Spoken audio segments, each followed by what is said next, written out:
In today's episode, we're tapping into Mexican culture. We're doing the legendary Mexican dish, El Pastor tacos.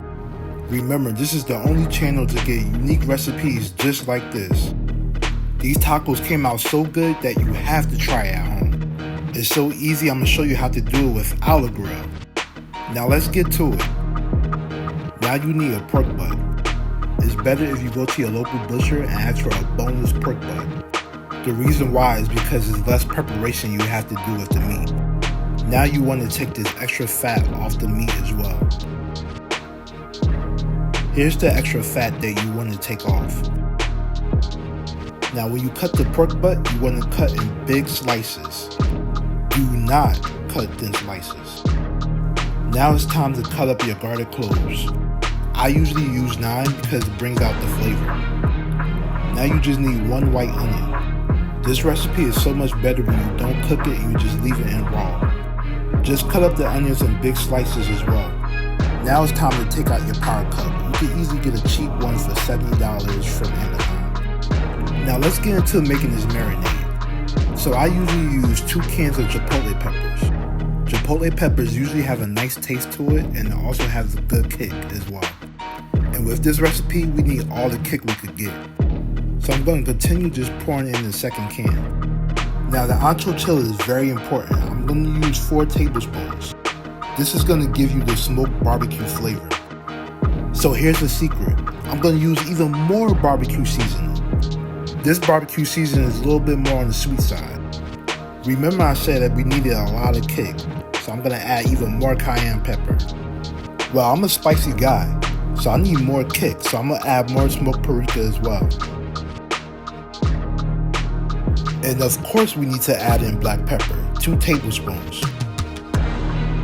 Now we want to balance out this sauce, so I'm going to use 3 tablespoons of Mexican oregano. This is the perfect dry herb to balance out the sauce. Now it's time to focus on the flavor of this sauce. 2 tablespoons of the ground cumin is going to make it more refined. This recipe is all about flavor and spice. Now it's time to add the apple cider vinegar. You want to use 3 cups. So you want the sauce to be more loose. That's why you want to add about 3 cups of apple cider vinegar. The more liquid you have in your Ninja, the better it's going to work. Now I'm just going to add 2 tablespoons of salt. Now it's time just to have fun. You just want to mix everything in. Put in your onions, put in your garlic. And just make sure you stuff everything in. So far, this is how the texture should look. Now you just want to start up your Ninja. I usually set it to 72 seconds and let it go. Before you shut off the Ninja, just make sure everything is properly blended in. See right here, everything is loose and blended in. Okay, now it's time to marinate these pork butts. Just get a bowl and just start putting the meat in the bowl. So now I'm just going to start pouring all of the sauce onto the meat. Now you just want to rub your meat all into the sauce. Now you really want to get it all in there, just rub the sauce onto the meat. Now you see I'm starting to use 2 hands because this meat is really thick. By me using 2 hands, I'm really able to get into the meat and season it. This is how you want your meat coated into your sauce. You don't want to see any empty patches, you want everything coated up. Now it's time to put this in the fridge for overnight. Okay, now I'm going to make some fresh pineapple juice.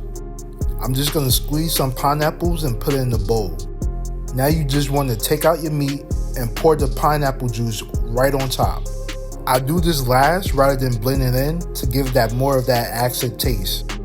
So I'm just going to pour everything right in. Now you want to gently just rub everything in. Now continue just to gently rub everything right in.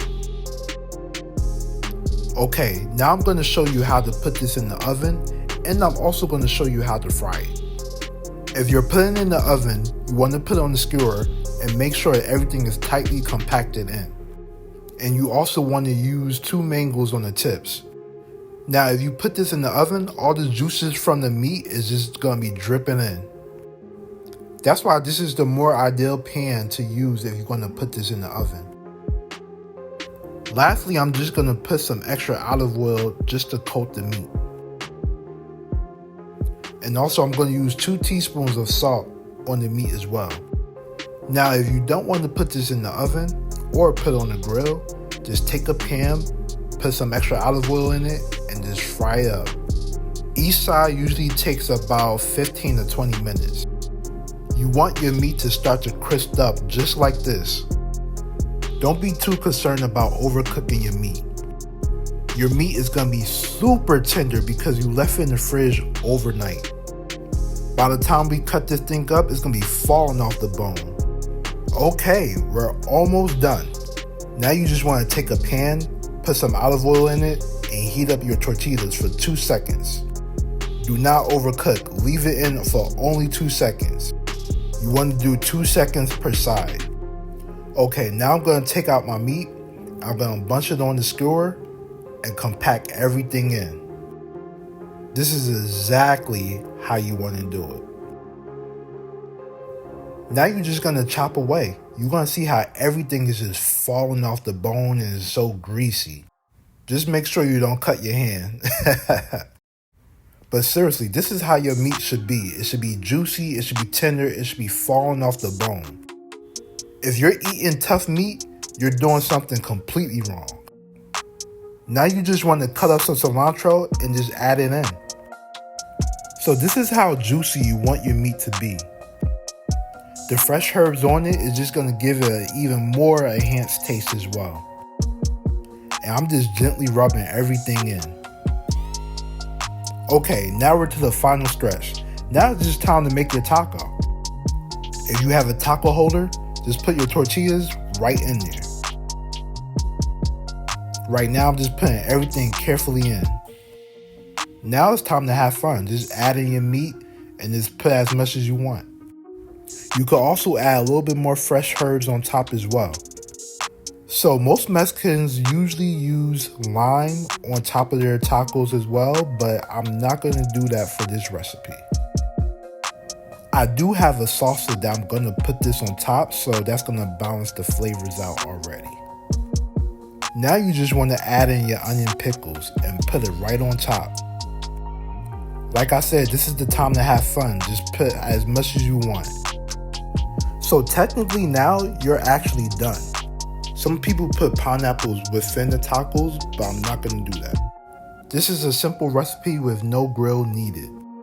Remember to come back to this channel for more unique recipes just like this.